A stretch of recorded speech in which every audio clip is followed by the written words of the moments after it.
Good evening, ladies and gentlemen, and welcome to this edition of the In the Ring Show with your host, Devious Damien. Normally, I have my broadcast partner, Devastating Deb, with me, but for this particular week of the Raw review, I'm going to fly solo. So let's kick things off, shall we? We open up tonight with Jerry Lawler introducing the fact that we're going to have a rock concert and a John Cena rap. You know, saying like the first time ever sort of thing. So then after that, Cena comes out to his old Thugonomics theme music. He comes out with the old school with his jersey, the backwards hat, the chain, and everything. Looking like the old school John Cena, which I was actually a big fan of. You know, cuts his little rhymes on the rock. Actually, he kind of broke away from the PG thing a little bit here. Talk about sticking his nuts in his face, and and actually call him a chicken shit and stuff like that. It was actually, like I said, away from the PG's thing, and I hope this is the John Cena we see more often, because this is the John Cena that I actually was a fan of, and I hope that this is kind of like a harbinger for the heel turn and him going back to this style that he had before, because I was actually a big fan of it.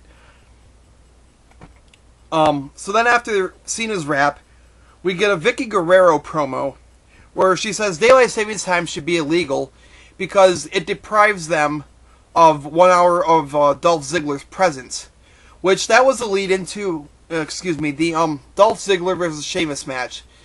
This match was okay for what it was. You had Daniel Bryan sitting up in the little press box, skybox, whatever you call it, watching the match. Josh Matthews interviewing him, talking about the whole incident where he told AJ to shut up. Said how it was rude, and Daniel Bryan says it wasn't rude, asks AJ. AJ kind of timidly says it wasn't rude, kind of giving you that little hint that, maybe Daniel Bryan is somewhat of an abusive, perhaps, or a little controlling, perhaps even a little bit of an abusive boyfriend, and AJ is just kind of towing the line, so she doesn't get him mad. Sort of, it just kind of playing a little hint at that. Where they're going to go with that, I don't know. Yeah, so, like I said, Sheamus wins here, not really a big surprise.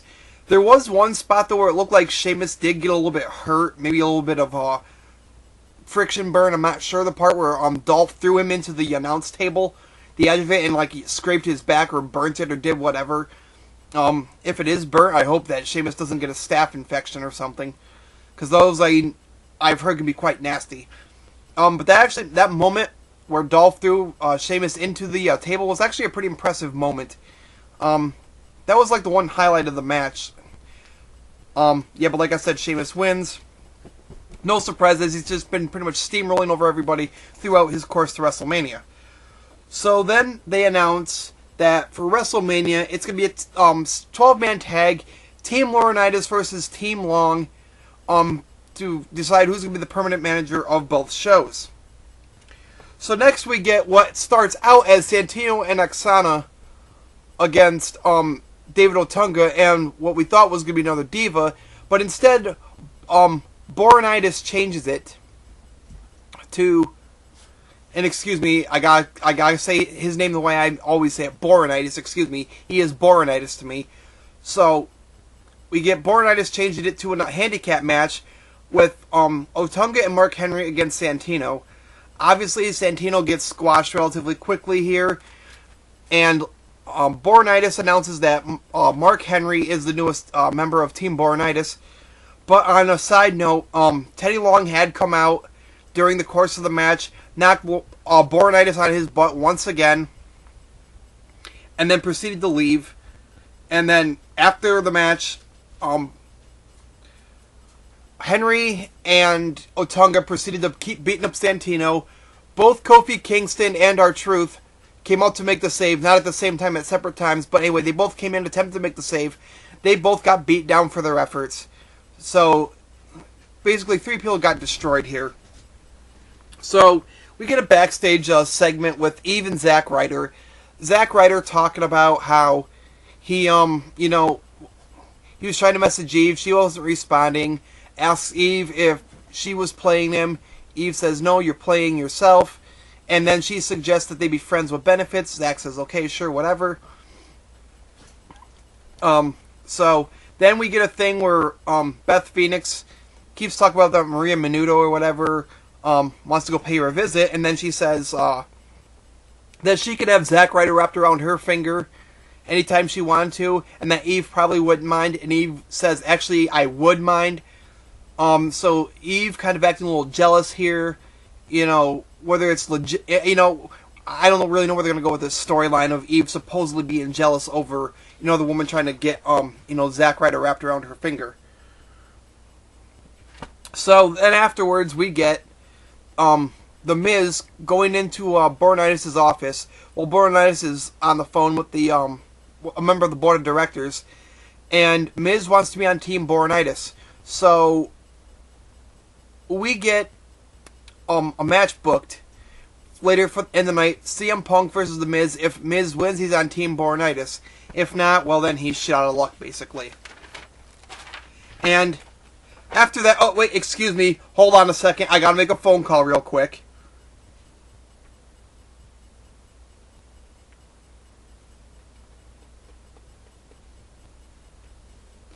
Hello? Yeah.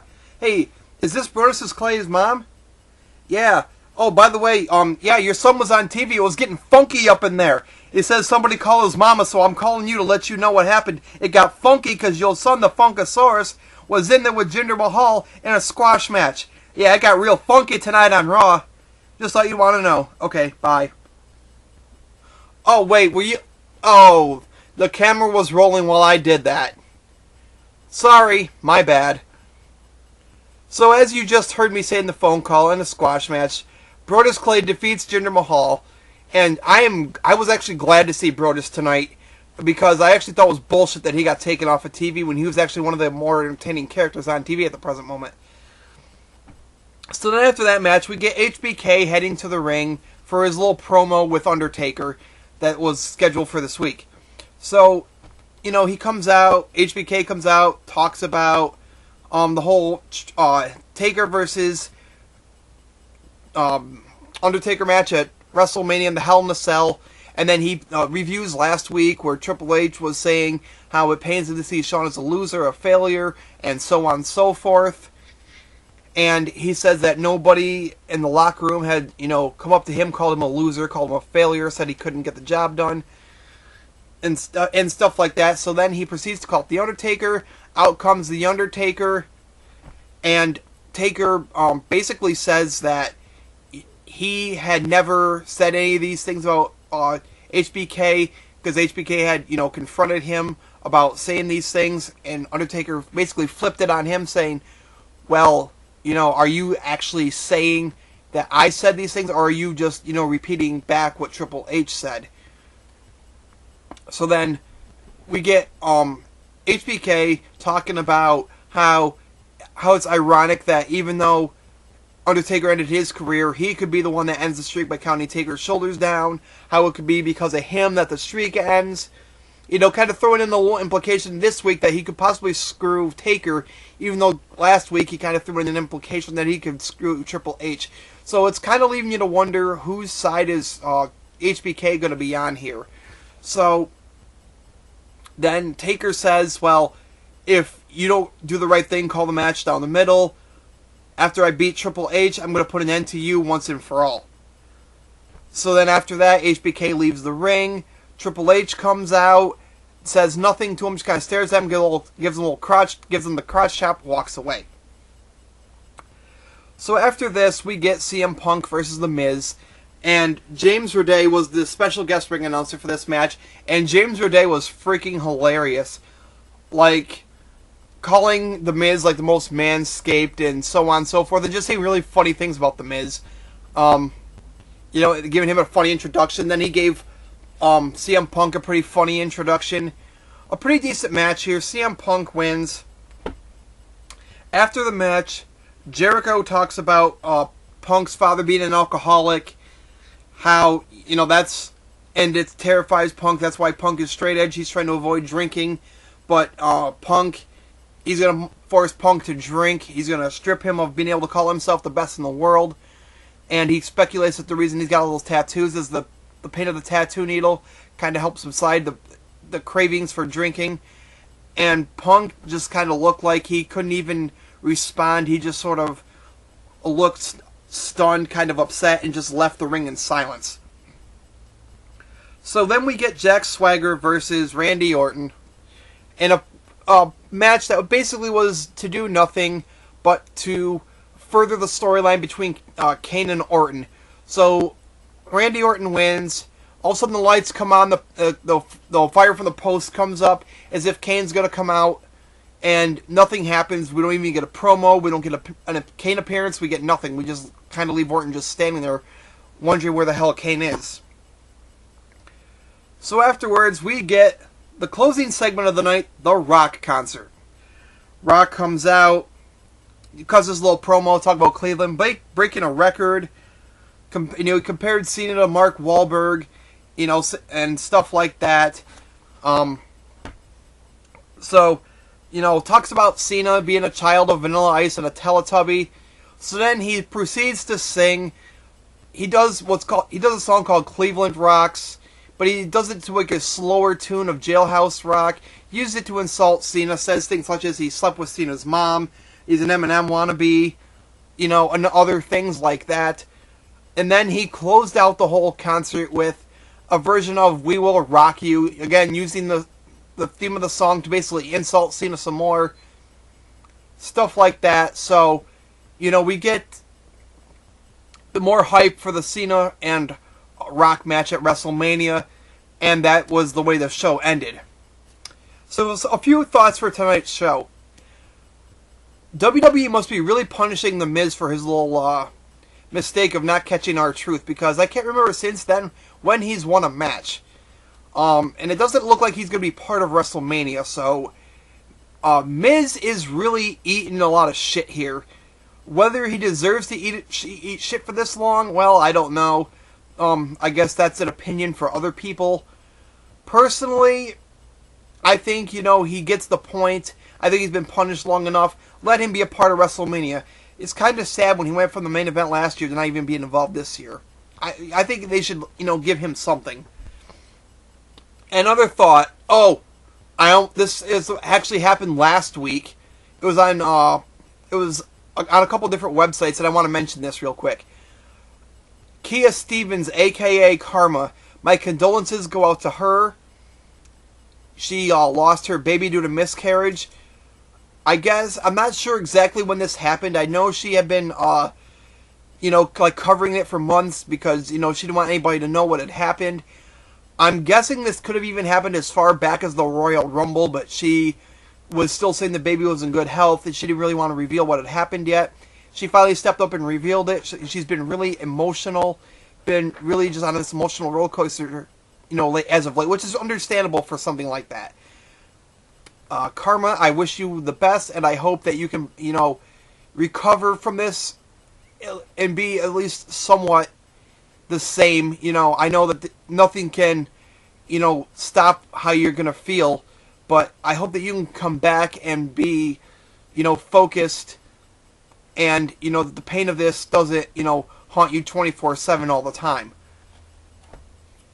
And then I want to talk about Jack Swagger's haircut. What a tool Swagger looks like. He looks like some prep school doofus with this haircut. I liked his old haircut. This new Jack Swagger haircut looks dumb. Just saying. So, tonight's Raw. I guess if I had to grade it, I'll give it a B-. Wasn't the best show, wasn't the worst, but it did what it was supposed to do. A couple pointless matches that were thrown in. The whole thing with Jinder Mahal and Brodus. Well, actually, that wasn't too pointless. That was to bring Brodus back, so that wasn't... Actually, I take that back. That wasn't pointless. I apologize. What was pointless was Santino and Otunga against... Santino against Otunga and Mark Henry. Unless that was to bring on, Mark Henry as an addition to Boronitis' team. I didn't think they needed to go that route to do it, but, they did it that way anyway. But overall, I was satisfied with tonight's show, so I'll give it a B-. Be on the lookout of how I would book WrestleMania video. I'm going to do one eventually. Anyway, when you're watching this, please subscribe if you haven't already. Comment down below, like, do all that good stuff. Leave your love, leave your hate. Hey, I try to please everybody, but I know I can't. There's gonna be some haters. That's just the way it is. Anyway, for the In the Ring show, this is Devious Damien signing out. Good night, everybody.